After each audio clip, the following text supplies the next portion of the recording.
भूपती उर्फ सोनू याला। मी मान्य सरांना विनंती करतो की यांनी सोनू उर्फ भूपती याला संविधान व श्रीफळ देऊन त्याचे आत्मसमर्पण करून घ्यावे आणि त्याला पुढील आयुष्यासाठी शुभेच्छा द्याव्यात। सोनू उर्फ भूपती हा आपल्या AK-47 रायफलसह मान्य मुख्यमंत्री सरांसमोर आत्मसमर्पण करीत आहे। हा मागील 40 वर्षांपासून माओवादी संघटनेमध्ये कार्यरत होता। महाराष्ट्र शासनाच्या एकूण 60 लाख बक्षिसासह सर्व राज्यांमध्ये मिळून भूपती उर्फ सोनू याच्यावर एकूण 5.5 कोटी रुपयांपेक्षा अधिक बक्षीस जाहीर केले होते। आत्मसमर्पणानंतर पुनर्वसनासाठी केंद्र व राज्य शासनाकडून याला एकूण 25 लाख रुपये बक्षीस म्हणून मिळणार आहेत।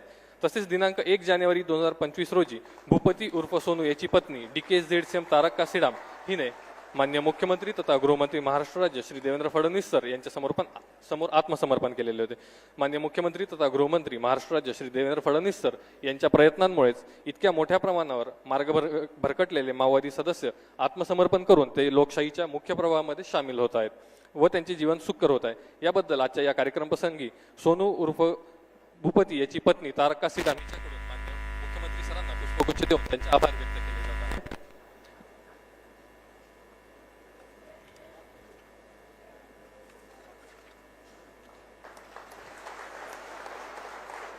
यानंतर या संपूर्ण आत्मसमर्पणाच्या कार्यक्रमासाठी विशेष परिश्रम घेणारे अधिकारी व अंमलदार यांना मान्य मुख्यमंत्री तथा गृहमंत्री महाराष्ट्र राज्य श्री देवेंद्र फडणवीस सर यांच्याकडून प्रोत्साहनपर बक्षीस देण्यात येणार आहे।